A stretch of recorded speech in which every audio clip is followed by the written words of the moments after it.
명절입니다. 온 가족이 모였습니다. 그런데 오늘 이상하게 공기가 묘합니다. 가장 편해야 할 자리인데 가장 불편한 사람이 있습니다. 형입니다. 동생입니다.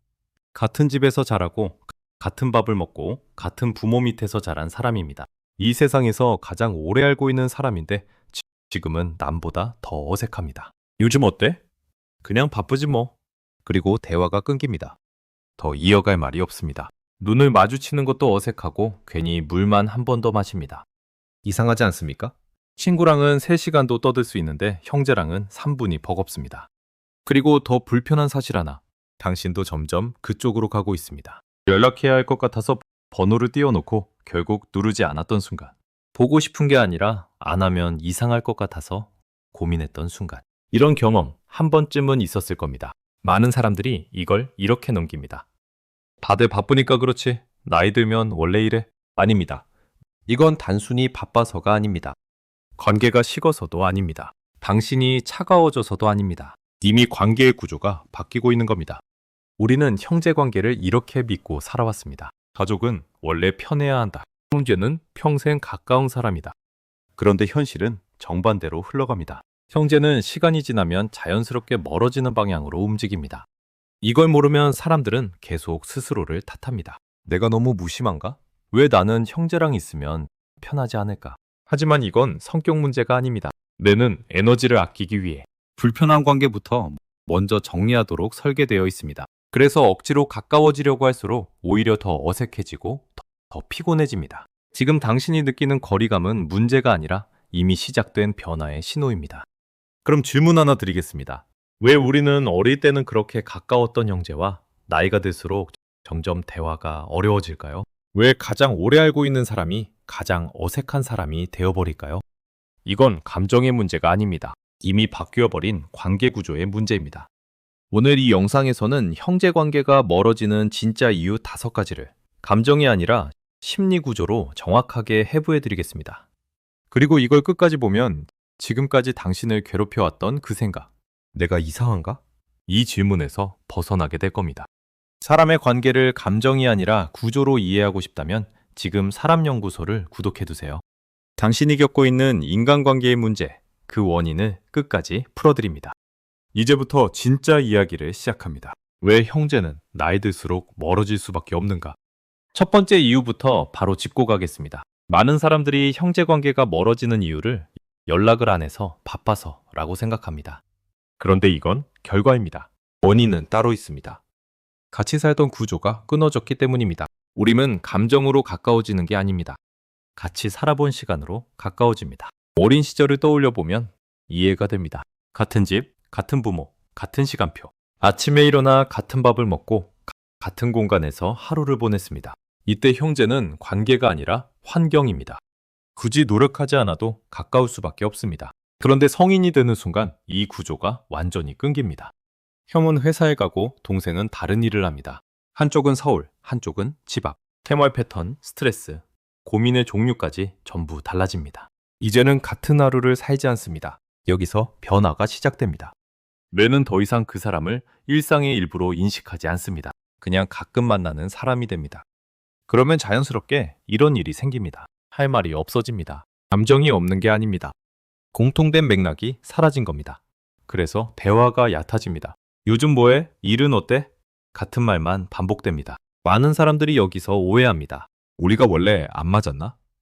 아닙니다. 안 맞아진 게 아니라 연결을 유지하던 구조가 사라진 겁니다.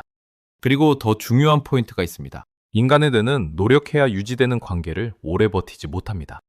자연스럽지 않은 관계는 계속 에너지를 소모시키기 때문입니다. 그래서 어느 순간부터 이런 일이 생깁니다. 일부러 끊지 않았는데 점점 안 하게 됩니다. 연락도 줄고 만남도 줄고 생각도 줄어듭니다. 이건 의지가 약해서가 아닙니다. 뇌가 효율적으로 선택한 결과입니다. 결국 형제관계가 멀어지는 첫 번째 이유는 단순합니다. 감정이 식은 게 아니라 같이 살던 구조가 끝났기 때문입니다. 그런데 여기까지는 이해가 됩니다. 문제는 그 다음입니다. 어떤 사람들은 단순히 어색한 걸 넘어서 형제와 있을 때 묘하게 불편함을 느낍니다. 왜일까요? 그건 지금이 아니라 과거에서 올라오는 감정 때문입니다. 두 번째 이유는 더 깊습니다. 그래서 더 불편합니다. 많은 사람들이 형제 관계의 어색함을 현재에서 찾습니다. 요즘 대화가 안 통해서 성격이 달라서라고 생각합니다. 그런데 실제 원인은 과거에 있습니다. 처리되지 않은 감정입니다. 어릴 때를 떠올려 보면 겉으로는 아무 문제 없었던 순간들이 있습니다. 그런데 마음속에는 이런 느낌이 남아 있습니다. 나는 항상 조금 뒤였던 것 같다. 나는 덜 인정받았던 것 같다. 그때는 그냥 넘겼습니다. 표현할 언어도 없었고 굳이 꺼낼 이유도 없었기 때문입니다. 하지만 감정은 사라지지 않습니다. 저장됩니다. 그리고 특정 순간이 오면 다시 올라옵니다. 이걸 심리학에서는 감정의 재활성화라고 합니다. 그래서 이런 일이 생깁니다. 사소한 말 한마디에도 감정이 과하게 올라옵니다. 부모님 이야기가 나올 때, 누가 더 자주 연락하느냐는 말이 나올 때 이유 없이 불편해집니다. 겉으로 보면 아무 일도 아닌데 속에서는 전혀 다른 일이 일어나고 있습니다. 과거 감정이 현재 위에 덮어 씌워진 겁니다. 문제는 우리가 이걸 구분하지 못한다는 겁니다. 그래서 현재의 형제 때문이라고 착각합니다. 그 순간 관계는 단순한 어색함을 넘어서 불편함으로 바뀝니다.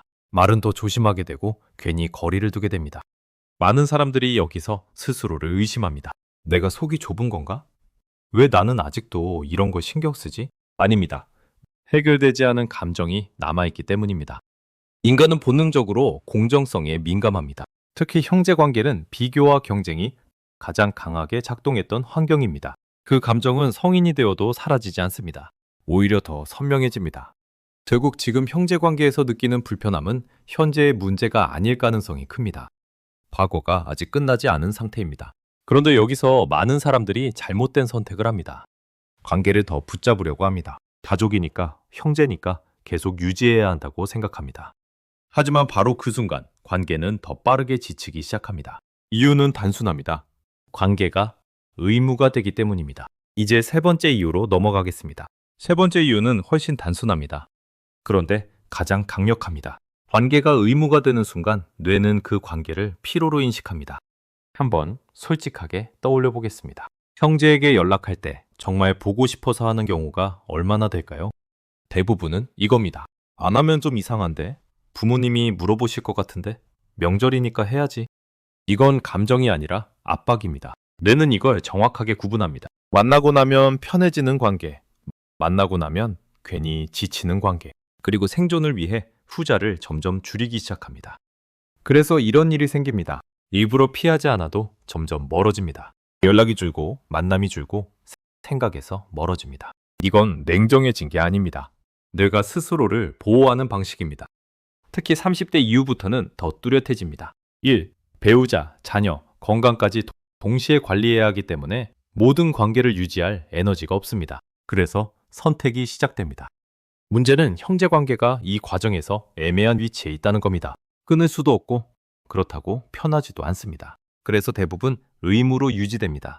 하지만 바로 그 의무가 피로를 만듭니다. 그리고 이때 또 하나의 변화가 생깁니다. 인생의 중심이 이동합니다. 형제가 아니라 배우자와 자녀가 우선이 됩니다. 이건 배신이 아니라 정상적인 변화입니다. 심리학에서는 이를 자기 분화라고 부릅니다. 결국 형제 관계가 멀어지는 이유는 단순합니다. 감정이 식어서가 아니라 관계의 성격이 바뀌었기 때문입니다. 그렇다면 이제 남은 질문은 하나입니다. 이 관계를 어떻게 받아들여야 할 것인가? 이제 마지막입니다. 여기서 대부분의 사람들이 묻습니다. 그래서 어떻게 해야 하죠? 더 자주 연락해야 할까? 더 노력해야 할까? 예전처럼 돌아가야 할까? 하지만 방향이 틀렸습니다. 문제는 행동이 아니라 기준입니다. 우리는 여전히 형제 관계를 어린 시절 기준으로 바라봅니다. 형제는 가장 가까워야 하고 가장 편해야 한다고 믿습니다. 그런데 현실은 다릅니다. 이 기준과 현실의 차이가 죄책감을 만듭니다. 그래서 프레임을 바꿔야 합니다. 형제는 평생 가장 가까운 사람이 아닙니다. 같은 출발선에 있었던 사람입니다. 이렇게 정의하면 관계가 훨씬 가벼워집니다. 매주 연락하지 않아도 괜찮고 깊은 대화를 못해도 괜찮습니다. 중요한 순간에만 연결되어도 충분합니다. 그리고 한 가지 더 중요합니다. 감정의 출처를 구분해야 합니다. 지금의 불편함이 현재 때문인지 과거에서 올라온 것인지 확인해야 합니다. 그 방법은 간단합니다. 이 감정, 지금 때문인가? 예전 때문인가? 이 질문 하나로 감정은 절반 이상 가라앉습니다. 마지막으로 관계를 의무가 아니라 선택으로 바꾸세요. 해야 해서가 아니라 하고 싶을 때만 하세요. 아이러니하게도 이 방식이 관계를 더 오래 유지시킵니다. 형제 관계가 멀어지는 건 문제가 아닙니다. 원신이 잘못된 게 아니라 정상적으로 변하고 있는 겁니다. 이걸 이해하는 순간 죄책감은 사라지고 관계는 훨씬 편해집니다. 사람의 관계를 구조로 이해하고 싶다면 지금 사람연구소를 구독해두세요.